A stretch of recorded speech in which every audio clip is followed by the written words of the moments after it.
Grayson and Sean Mannion go 3 and 4. Mannion, 89th. He is a third-round pick, 25th pick in that round by the St. Louis Rams. We spoke about him earlier with his GM, Les Snead, Charley Casserly here, and Brian Baldinger. Let's try to talk about these two quarterbacks. The one thing I think that stood out with both of them is that they came from systems that were pro-style systems. Charlie, does that mean these guys are ready for the NFL, or does it just mean they have a step ahead of the others? I think they're a step ahead of the others, okay? And it's a little bit easier to evaluate them because you can see more of the NFL-type throws. You're not guessing so much there. So I think that helped them pull it ahead here. Now, first of all, when we're talking about Grayson, the thing I like about him is his ability to move in the pocket. We saw that highlight, and see and get outside and make plays, okay? That's important in any system. I don't think he has any one single outstanding trait physically, but his ability to move and see, I think, is important. You need that in an NFL quarterback. As far as Mannion goes from Oregon State, again,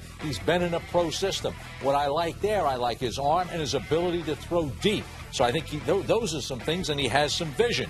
Accuracy and movement aren't his strong points. But again, you're down in this level of the draft. What you're trying to look for is, does the guy have one thing we can build upon physically, and is he smart and tough enough? And that's what you have with both of these quarterbacks.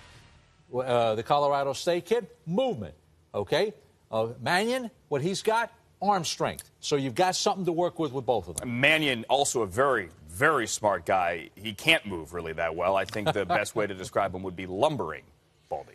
Well, I mean, look, you know, we were talking about quarterbacks because that's what we like to do. But the fact is that you're spot on. I mean, when you look at Garrett Grayson and Sean Mannion, they came out of pure pro systems. Took the ball from underneath the center, play action passes. It looked like real NFL football on Sundays. And when you look at Hundley and you look at Petty, and they're coming out of these systems in college where it is just the ball's out of their hands before anybody can ever create a pocket or protection or anything else. So there is an advantage here. But I don't know that any of these guys are going to end up being starters. It's difficult. You know, what is really Garrett Grayson going to do in New Orleans when Drew Brees wants to take every single snap all week long? Like, how is he going to develop? I mean, it's been an issue in the NFL ever since they shut down NFL Europe. So guys like Kurt Warner couldn't go someplace and really develop a skill. You know, I had this conversation with somebody else yesterday, and they were asking about Bryce Petty in New York, or whichever quarterback potentially could have gone to Cleveland. And you often end up running a scout team. Yeah. It's not as if you're there to learn. You have to learn, but your opportunities for learning are much different when you're cashing a paycheck. But I mean, even if you look at like Brett Hundley here going to Green Bay, I think it's a great place. I mean, Green Bay under Ron Wolf used to draft a quarterback every year. And look what they did. I mean, there was a lot of value, you know, whether it was Hasselbeck or, you know, Aaron Brooks. All these guys went there. They played in preseason. They got a lot of work there. You know, they were a camp arm when Favre wanted to take a day. And they developed these guys, and they got value for them, you know, throughout their career.